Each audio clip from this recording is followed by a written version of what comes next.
In today's video, I am going to share this piece of wooden artwork that I created.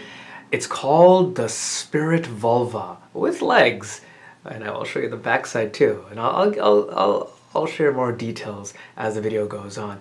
And there's an additional component too. This is made from cattails, and when I stick this in like this, this becomes the Spirit Vulva Instrument, and you'll be able to hear that later in the video. Now, the Spirit Vulva is related to my previous video, and my previous video was on the Wooden Spirit Gonads.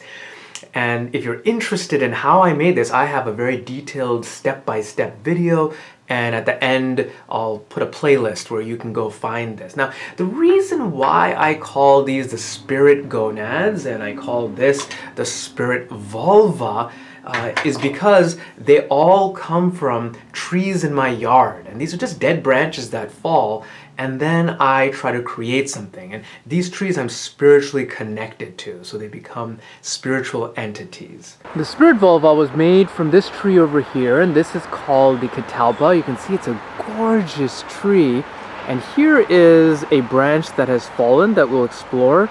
The Spirit Vulva wasn't made from this particular branch because I made it a few years ago, but I'll show you most of the key points.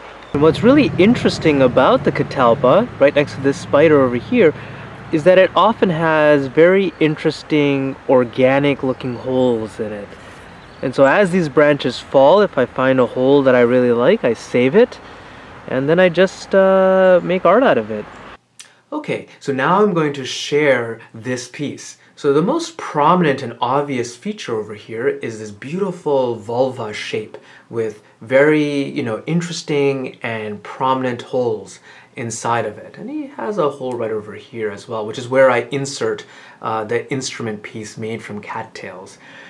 The other thing you can notice is that I've left a lot of the natural bark on it, which I think gives it a really cool look to it. You can see on the kneecaps over here too, I have some remaining bark. And here's what it looks like from the back side.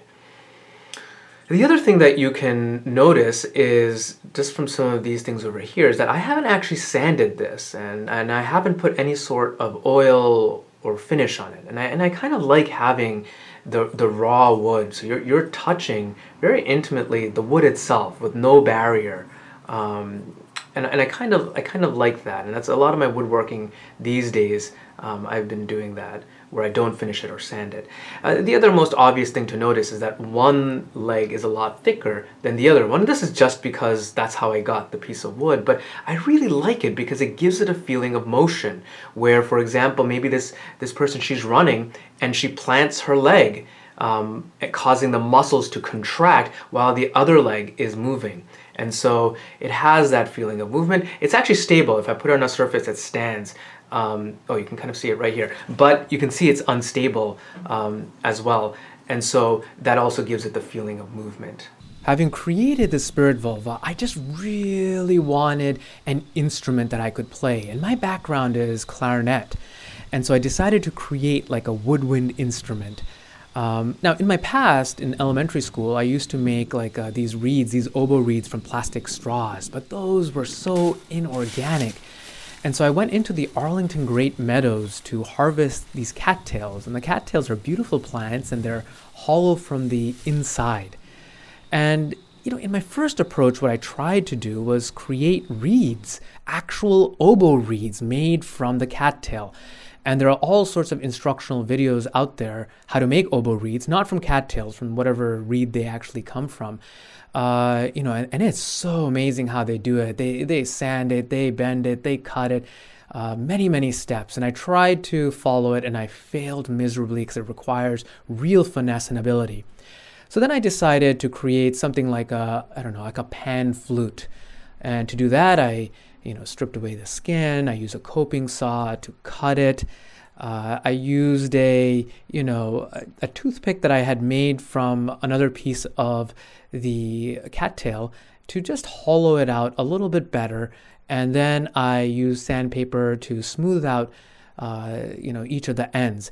And to create the mouthpiece, I just used a normal carving knife. And, the goal was just to create a hole that could split the wind.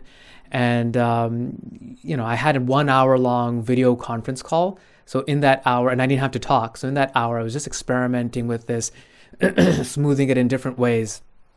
And my goal was to create a complex sound. I didn't want like a pure tone because my clarinet can already do that. I wanted something, windy and weird and abstract. Now to play this instrument, you just take the cattail instrument that I created here, and you gently just stick it in. It doesn't go all the way, which I think is okay. And then what you do is the following. And again, this doesn't create like a nice pure tone. That was not interesting to me. I wanted a complex sound coming out of it.